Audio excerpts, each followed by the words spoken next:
Ese birashoboka ko umuntu ashobora kumviriza ibyo uvugira kuri telefone yawe? Wigeze ureba filime zimwe na zimwe aho baba bakora nk'iperereza, ukabona abapolisi bakora iperereza bumviriza telefone z'abantu baba bari gukoreraho iperereza? Ibi ni ibintu bisanzwe bibaho kandi ntabwo bisaba amatekinike ahambaye.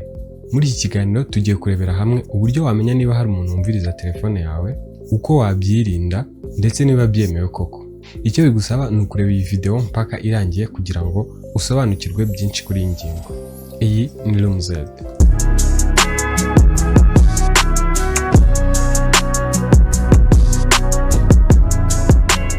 Igisubizo ni yego. Umuntu ashobora kumviriza telefone yawe yifashishije application akorwa kugira ngo yumvirize ibyo abantu bavugira ku matelefone, ndetse bashobora kwifashisha n'ibyo twita sim card cloning ndetse n'ibindi byinshi. Hari impamvu nyinshi zishobora gutuma telefone yawe yumvirizwa. Izo harimo impamvu za guverinoma, ibibazo by'umutekano, ushobora kuba hari ibyo ukekwaho n'inzego z'umutekano, bakaba bakwifashisha application cyangwa se ubundi buryo kugira ngo bumvirize ibyo uvugira kuri telefone. Icya kabiri, ku mpamvu za business cyangwa se gucunga umutekano w'umuryango wawe. Abakoresha bashobora kumviriza cyangwa se kumonitoringa telefone z'abakozi babo, ariko izi ni iz'akazi ziba zaratanzwe na company kugira ngo bamenye niba koko akazi kabo gakorwa neza nk'uko babishaka. Aha naho hashobora kwifashishwa ari application twavuze kugira ngo babashe kumenya ko akazi kabo gakorwa neza nk'uko babishaka. Ku mpamvu z'umutekano wa famiye, ushobora gushyira application amwe n'amwe yakozwe muri telefone z'abana bawe bagendana kugira ngo umenye aho baherereye ndetse n'ibyo bavugana n'abandi bantu batazi kuri telefone. Ibi nabyo birakoreshwa cyane. Ikindi ni ukwatakwa n'abahakazi. Abahakazi bashobora gufata telefone yawe bakayumviriza cyangwa se bakayijagajaga mu rwego rwo gushakamo amakuru bakeneye, kuyagurisha cyangwa se kuyakoresha ibindi bintu bifuza mu nyungu zabo bwite.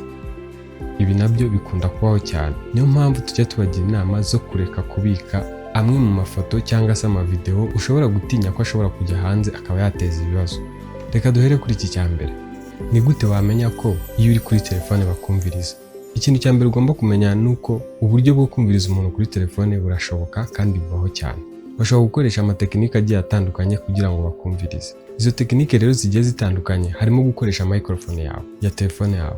Nk'uko twese tubizi, microphone iba iri active, uburenganzira bwawe buba busa nkaho buri active iyo uri kuri phone call, iyo uri kuvugana n'umuntu.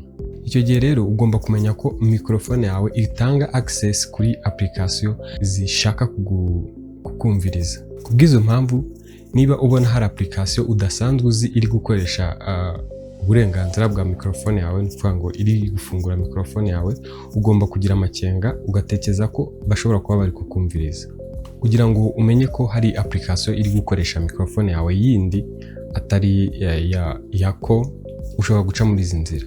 Ushobora guhamagara umuntu, ugafungura, ukamanura control center, ugakanda kuri ka microphone kaba kari gufunguka k'icyatsi kaba kari kugaragara, ukareba niba hari indi application yindi itari ya phone call.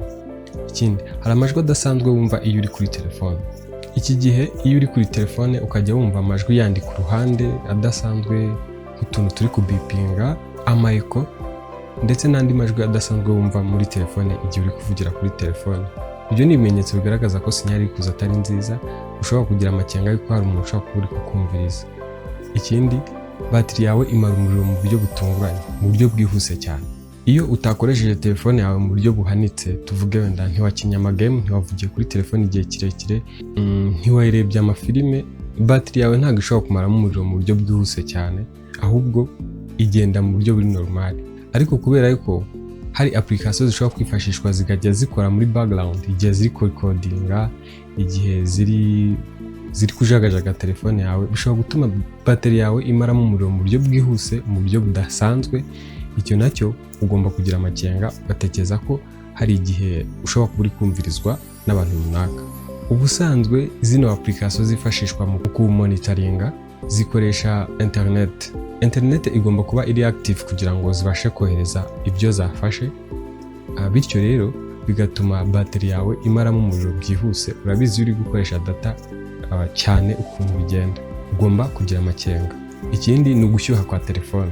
Plus telefone ikoresha imbaraga nyinshi kuvuga ya application ari muri background ari gukora cyangwa se internet iri gukora ku rwego ruri hejuru, iri kumaramo umuriro cyane, iri gukoresha umuriro mwinshi, telefone irashyuha. Muri uko gushyuha rero bishobora kugutera amakenga yo gutekereza yuko hashobora kuba hari umuntu uri kumviriza voice call zawe cyangwa se uri kujagajaga telefone mu buryo utazi, wowe uyifite mu mufuka ariko hari umuntu uri kuyikoresha. Dore rero uburyo wahagarika abantu bakumviriza kuri telefone. Niba huye n'ibibazo nk'ibingibi namaze kuvuga haruguru, ugomba kugendera kuri ibi bintu ngiye kuvuga ahangaha. Icya mbere, kuraho internet connection. Izi application zifashishwa mu kuneka, inyinshi muri zo zikoresha internet. Iyo ukuyeho internet bivuze yuko izi application ziba zitari gukora. Iki cyaba igisubizo cyo kugira ngo uhagarike umuntu ukumviriza. Bivuze ko niba ukuyeho internet, izo application zidakomeza gukora. So kugira ngo uve kuri internet burundu ushobora gushyiramo airplane mode, ushobora gufunga wifi ndetse na data. Ibi bizagufasha mu gihe gitegereje ubundi bufasha bwo kugira ngo umenye aho ibintu biri guturuka. Icya kabiri, ugomba kumenya application uha access kuri microphone yawe, microphone ya telefone nyine.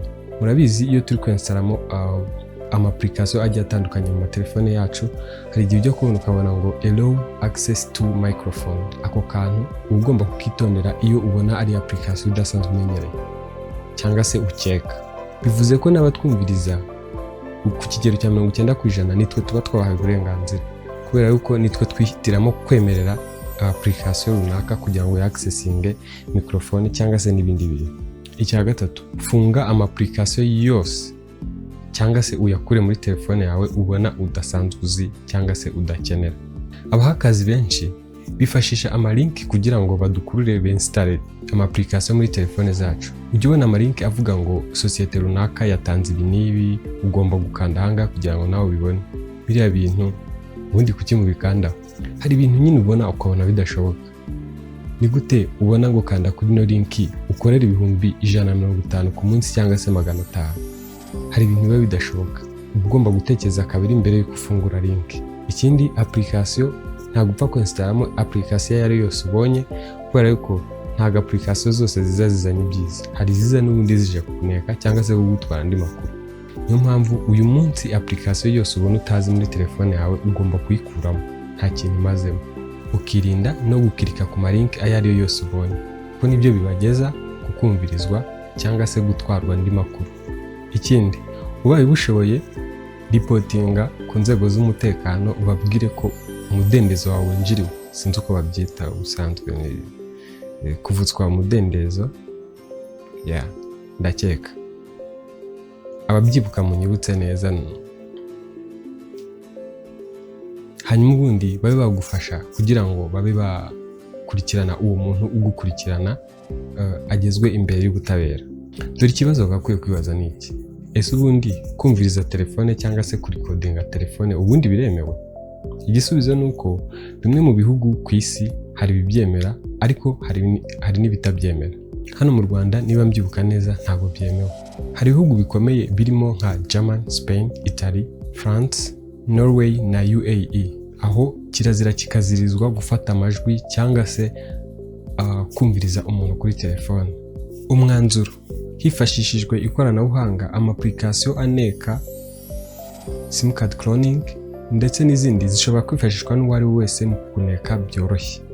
Niyo mpamvu ugomba kurinda privacy yawe, ufunga internet, ukamanaginga microphone access, no kuvuga ngo application yari yose ntabwo ari ngombwa ngo ihe access kuri microphone yawe, ndetse no gukuramo application muri telefone yawe ubona atari ngombwa cyangwa se ubona ukekaho ibibazo. Ibi bivuze ko ntabwo ugomba kuba victim, ugomba kwirinda mbere yuko ibibazo bikugeraho. Uburyo bwo kwirinda: tera intambwe wirinda kwinstalamo application uvanye hirya no hino, hehe na hehe muri telefone yawe. Kwirinda gukirika ku ma link ayo ari yose ubonye utanazi ngo nukavuga ibintu runaka, byitondera. Ndetse no kwirinda kuvugisha abantu kuri telefone utazi ukabaha umwanya w'igihe kirekire. Ibyo hari abantu babifitemo ubuhamya, bagiye babiberamo victim. Guha umwanya munini kuri telefone abantu udasanzwe uzi ntabwo ari byiza. Hari igihe bakwizeza ibitangaza ariko bashaka kuguhemukira. Ibyo bizakurinda kwesitaramo ya application twavugaga azajya kuneka mu buryo utaruzi. So wakoze kubana natwe, komeza kugira ibihe byiza. Iyi ni Room Z, wibuke gukora subscribe.